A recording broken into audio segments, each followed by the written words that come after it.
BJP notice ಕೊಟ್ರಂತ ನೀವು notice ಕೊಡೋದೇನ್ರಿ? ಅವ್ರು ಸರಿ ಹಂಗಂದ್ರೆ ನೀವು ಸರಿ ಇಲ್ವಾ? ನೀವು ಇಬ್ಬರು ನೋಡಿದ್ರೆ ಒಂದೇ ನಾಣ್ಯದ ಎರಡು ಮುಖಗಳು. ನಿಮಗೆಲ್ಲ ರಾಜಕೀಯ ಮಾಡೋಕ್ಕೆ ಈ ಒಪ್ಪು ಮತ್ತೊಂದು ದೇವರು ಧರ್ಮ ನೀವು ಇಬ್ರು ಇದ್ದೀರಲ್ಲ, ನೀವು ಪಾಪ. ಹೌದೌದು, ನೀವು ಎರಡು ಜನರು, ನೀವು ಎಲ್ಲರೂ ನಾವು ಒಪ್ತಾ ಇಲ್ಲ. ಸರಿ, ಈಗ ನೀವು ಕೇಳಿದ್ರಲ್ಲ ಯಾರು ಆಳ್ತಾ ಇದ್ದಾರೆ ದೇಶನ ಅಂತ. ಡಿಕ್ಟೇಟರ್ ಮೋದಿ ದೇಶನ ಆಳ್ತಾ ಇರೋದು. ಸರಿ ಆಯ್ತು, 15 ವರ್ಷ 10 ವರ್ಷ ಬಿಜೆಪಿ ಮೋದಿ ಸರ್ಕಾರ, 5 ವರ್ಷ ವಾಜಪೇಯಿ ಅವ್ರ ಸರ್ಕಾರ. ಯಾಕೆ ಸ್ವಾಮಿ ತಿದ್ದುಪಡಿ ಮಾಡಿಲ್ಲ? ತಿದ್ದುಪಡಿ ಯಾಕೆ ಮಾಡಲಿಲ್ಲ ಅಂದ್ರೆ ಒಂದೇ ಕಾರಣ, ಎಷ್ಟು ಬಿಜೆಪಿ ಆಡಳಿತ ಇರುವ ರಾಜ್ಯಗಳಲ್ಲಿ ಎಷ್ಟಾಗುತ್ತೋ ಅಷ್ಟು ಜಮೀನನ್ನು ಹೊಡ್ಕೊಳ್ಳೋದು, ಯಾವ್ದು ವಕ್ಫ್ ಮೂಲಕ ಹೊಡ್ಕೊಳ್ಳೋದು, ಆಮೇಲೆ ತಿದ್ದುಪಡಿ ಮಾಡೋದು, ಆಮೇಲೆ ನಿಧಾನಕ್ಕೆ ಯಡಿಯೂರಪ್ಪನವ್ರು ಮಾಡಿದ್ರಲ್ಲ ಡಿನೋಟಿಫಿಕೇಶನ್. 38 ಲಕ್ಷ ಎಕರೆ ಯಾವುದು ಅರ್ಕಾವತಿ ರೀಡು ಯಾವುದು ನೀವು ಮಾಡಿಲ್ವಾ? ಇಲ್ಲ ಮಾಡಿಲ್ಲ ಸರ್, ನಾವು ಎಲ್ಲಾಗಿದೆ ರೀಡು ಅಂದ್ರೇನ್ರಿ? ಹಳಿ ಎಲ್ಲ ಮಗಳ ಗಂಡ ಆಯ್ತದ ಮಾಡಿಲ್ಲ. ಸುಳ್ಳು ಬೇರೆ ಹೇಳ್ತಿದ್ರೇನ್ರಿ? ಈ ವಯಸ್ಸಿಗೆ ಸುಳ್ಳು ಹೇಳೋದ್ ಕಲ್ತ್ರೆ ಹೆಂಗ್ರಿ ನೀವು? ಏನ್ ಮಾಡೋದು, ಈಗಲಿಂದಾನೆ ಕಲಿಬೇಕಲ್ಲ. 38 ಲಕ್ಷ ಎಕರೆ ಡಿನೋಟಿಫೈ ಮಾಡ್ಬಿಟ್ಟು ಹೊಡಿಬೇಕು ವಕ್ಫ್ ಮೂಲಕ ಅನ್ನೋದು ಮೋದಿ ಅವರ ಚಿಂತನೆ ಆಗಿದೆ. ಅದಕ್ಕೆ ಈಗ ಒಪ್ಪು ನೀವು ನೋಟಿಸ್ ಕೊಡಿ ಸರಿನಾ? ಈ ರೈತರ, ಈ ಅಮಾಯಕ ರೈತರ ಕಣ್ಣೀರ್ ಹಾಕ್ಸ್ತಿರಲ್ಲ, ನಿಮಗೂ ಕಣ್ಣೀರ್ ಹಾಕ್ತಾನೆ. ಆ ರೈತ ನಿಮ್ಮ ಮತದಾರನಿಗೆ ಅಯ್ಯೋ ಅನಿಸ್ತಿರಲ್ಲ. ಯಾರಿಗೋ ಅನ್ನ ದಾಸೋಹ ಮಾಡ್ತಕ್ಕಂಥ ಮಠಗಳಿಗೆ ನೋಟಿಸ್ ಕೊಡ್ತಿರಲ್ಲ ಸ್ವಾಮಿ. ಕೇಳೋರಲ್ವಾ, ಈ ಸರ್ಕಾರದ ಅವಧಿಯಲ್ಲಿ ಕೊಟ್ಟಿದ್ದು 41 ಪ್ರಕರಣಗಳು, ಅದನ್ನ ವಾಪಸ್ ತಗೊಳ್ಳಿ ಅಂತ ಸಿದ್ದರಾಮಯ್ಯನವರು ಹೇಳಿದ್ರು. ತಗೊಂಡಿದ್ದಾಗಿದೆ. ಸರಿನಾ ತಪ್ಪ ಅಂತ ನೀವು ಕೇಳಿದ್ರೆ ತಪ್ಪು, ತಗೊಂಡಿದ್ದಾಗಿದೆ ಅಷ್ಟೇ. ಏನಣ್ಣ ನಿಮ್ದು ಹೇಳೋಣ ಸರ್. ಇವಾಗ ಬಿಜೆಪಿ ಅವರು ತಿಂದುಬಿಟ್ಟು ಕಾಂಗ್ರೆಸ್ ಅವ್ರ ಬಾಯಿಗೆ ಒರೆಸ್ದಂಗೆ ಆಗಿದೆ ಅಷ್ಟೇ. ಇದು ತಿದ್ದುಪಡಿ ಹಾಗೆ ಆಗುತ್ತೆ. ಅವ್ರ ಕೈಲಿ ಉಪಚುನಾವಣೆ ಗೆಲ್ಲಕ್ಕಾಗಿಲ್ಲ, ಅವರು ಬೇರೆ ಏನು ಇಲ್ಲ. ಮೂಡ ಆಯ್ತು. ಮನೆಯೊಂದು 100 ಬಾಗಿಲು, ಮನೆ ಒಂದು ಊರು ಬಾಗಿಲು. ಬಿಜೆಪಿ ನೋಟಿಸ್ ಕೊಟ್ಟಿದೆ ಅಂತ ನೀವು ಕೊಡ್ಬೋದಾ ಸ್ವಾಮಿ? ಅವರು 2000 ನೋಟಿಸ್ ಕೊಟ್ರಲ್ವಾ, ಅದನ್ನ ಏನ್ ಮಾಡಿದ್ರು ಅಂತ ಅವ್ರಿಗೆ ಗೊತ್ತು. ನಾವು ಕೊಟ್ಟಿದ್ದು 41 ನೋಟಿಸ್ ಮಾತ್ರ. ಈಗ ನಾನೊಂದು ಕಾನೂನುವಾಗಿ ಕೇಳ್ತೀನಿ ನಿಮ್ಗೆ ಕ್ವಶನ್.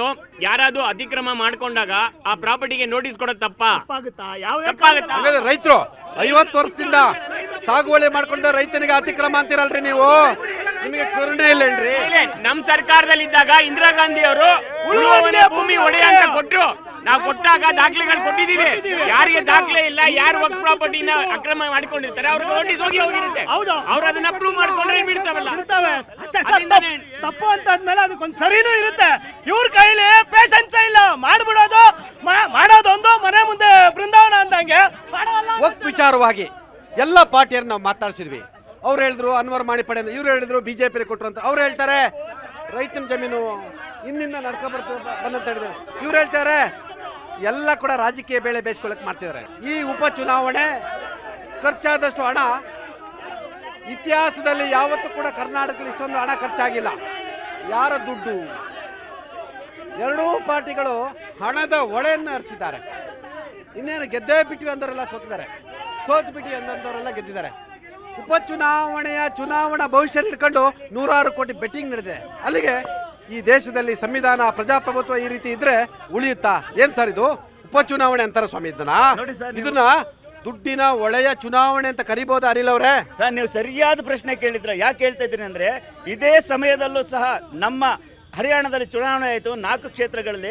ಇಡೀ ದೇಶದಲ್ಲಿ ಎಲ್ಲೂ ಗೊತ್ತಾಗಿಲ್ಲ ಉಪಚುನಾವಣೆ ಆಯಿತು ಅಂತ.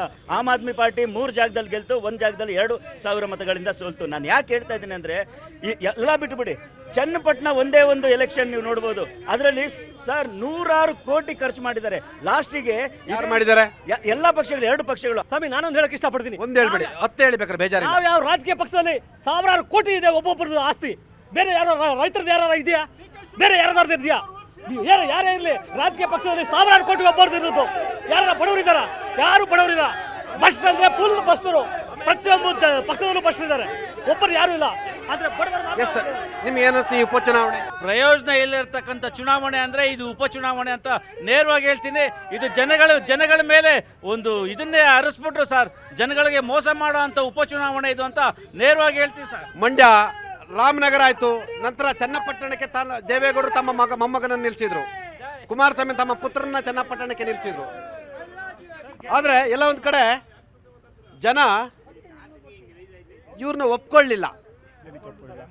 ಸೋಲಲ್ಲ, ಅದು ಖಂಡಿತ ಗೆಲುವುದು. ಸೋಲಂತೂ ಅಲ್ಲೇ ಅಲ್ಲ. ಏನು ದುಡ್ಡು ಕೊಟ್ಟುಬಿಟ್ಟು ಹಣದ ಹೊಳೆ ಹಾಕ್ತಿದ್ದಾರೆ. ಕ್ಯಾಬಿನೆಟ್ ಇವತ್ತು ಅಲ್ಲಿ ಚನ್ನಪಟ್ಟಣದಲ್ಲಿ ಇತ್ತು. ಒಬ್ಬ ಹುಡುಗನ ಯುವನಾಯಕನ್ನ ಸೋಲಿಸಬೇಕು ಅಂತ ಒಬ್ಬ ಕ್ಯಾಬಿನೆಟ್ ಅಲ್ಲಿ ಇತ್ತು. JDS ಅವರು ಪಾಪ 1 ರೂಪಾಯಿನೂ ಖರ್ಚು ಮಾಡಿಲ್ಲ ಅಲ್ವಾ? ಚನ್ನಪಟ್ಟಣ 1 ರೂಪಾಯಿನೂ ಖರ್ಚು ಮಾಡಿಲ್ಲ. ಕುತಂತ್ರದಿಂದ ಗೆದ್ದಿದ್ದಾರೆ. ಪ್ರಾಮಾಣಿಕವಾಗಿ ಹೇಳಿ. ಇಲ್ಲ ಕೇಳಿ, ಪ್ರಮಾಣ ಮಾಡಿ ಹೇಳಿ. ಚುನಾವಣಾ ಆಯೋಗದ ಏನ್ ಕಂಡೀಷನ್ ಇದೆ, ವ್ಯಾಪ್ತಿಯಲ್ಲಿ ಹಣ ಖರ್ಚು ಮಾಡಿದೀವಿ, ಹಣ ಖರ್ಚು ಮಾಡಬಾರ್ದು ಅಂತ ಇಲ್ಲ, ಅದನ್ನ ತಾವು ತಿಳ್ಕೋಬೇಕು.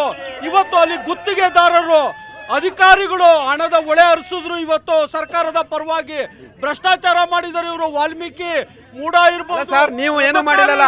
ನಿಮ್ಗೆ ಹೆಂಗ್ ಖರ್ಚು ಮಾಡಿದ್ರಿ ಸರ್? ಈಗ ಕಾಂಗ್ರೆಸ್ನವರು 100 ಕೋಟಿ ಖರ್ಚು ಮಾಡಿದ್ರು, ನೀವು 100 ಕೋಟಿ ಖರ್ಚು ಮಾಡಿದ್ರೆ. ಚುನಾವಣಾ ಆಯೋಗದ ಲಿಮಿಟ್ ಏನಿದೆ ಅದರಲ್ಲಿ ಅಫಿಡವಿಟ್ ಅಲ್ಲಿ ಕೊಟ್ಟಿದ್ದೀವಿ, ಎಷ್ಟು ಖರ್ಚು ಮಾಡಿದೀವಿ ಅಂತ ತಾವು ನೋಡ್ಬೋದು, ಆನ್ಲೈನ್ ಅಲ್ಲಿ ಸಿಗುತ್ತೆ. ಸರ್ಕಾರ ನಮ್ದಿಲ್ಲ, ನಾವೆಲ್ಲ ಸರ್ ದುಡ್ಡು ಖರ್ಚು ಮಾಡೋಣ, ಸರ್ಕಾರ ಇರೋದು ಅವ್ರದ್ದು.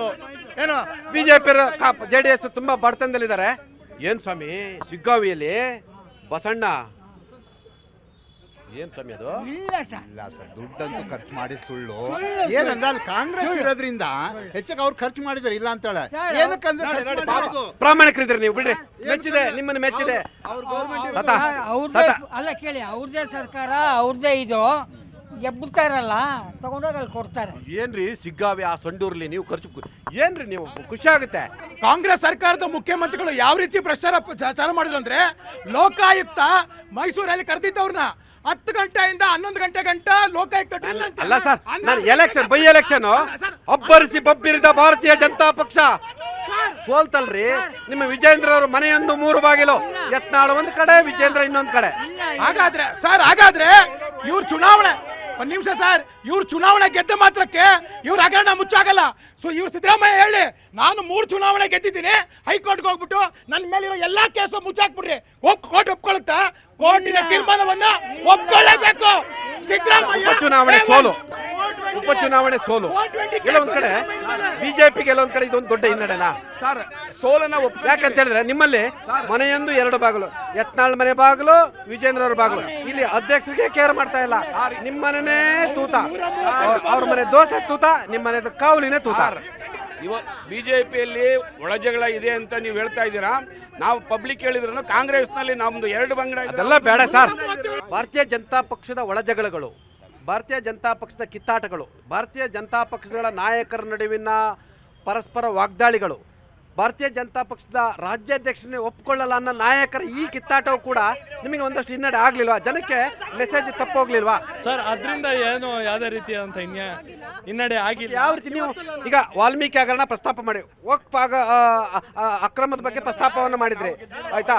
ಮೂಡ ಬಗ್ಗೆ ಯಾಕೆ ಜನ ನಿಮ್ಮನ್ನು ಒಪ್ಕೊಳ್ಳಿಲ್ಲ ಸರ್? ಬೈ ಎಲೆಕ್ಷನ್ ಯಾವ ರೀತಿ ನಡೆಯುತ್ತೆ ಅಂದ್ರೆ, ಆ ಸ್ಥಳೀಯವಾಗಿ ಯಾವ ಸರ್ಕಾರ ಇರುತ್ತೆ, ಜನರು ಅದ್ರ ಕಡೆ ಒಲವು ಹೋಗೋದು ಜಾಸ್ತಿ.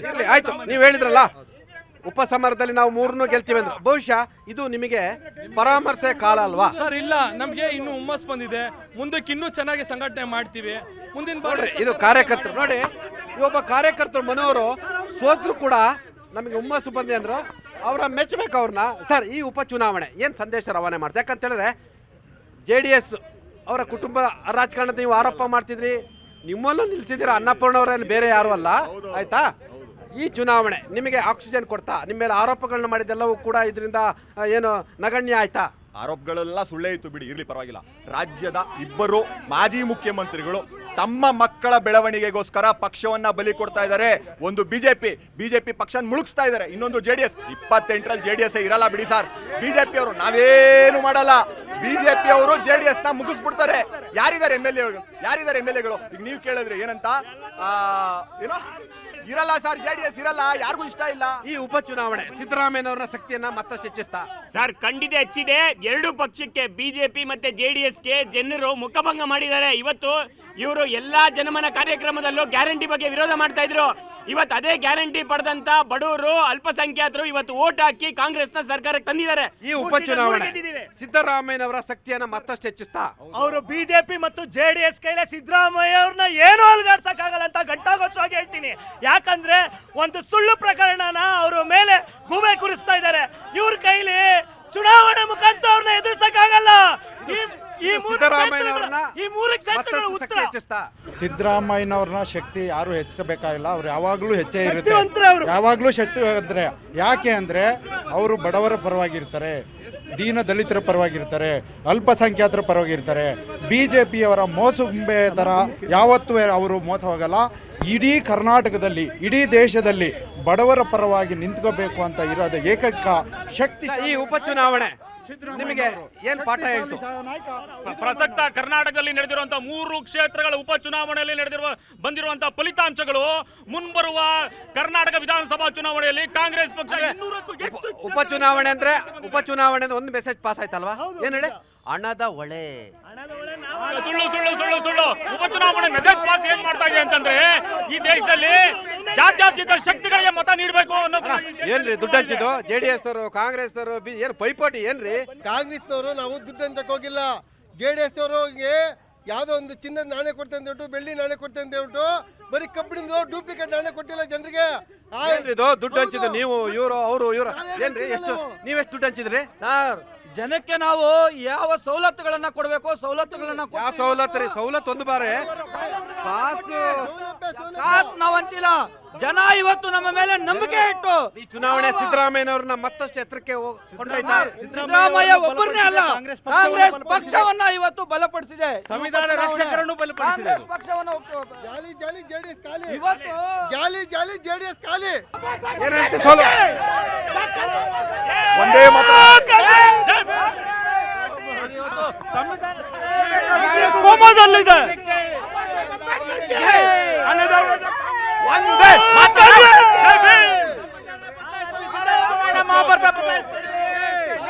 ಸರ್ಕಾರ ಕೋಮದಲ್ಲಿದೆ.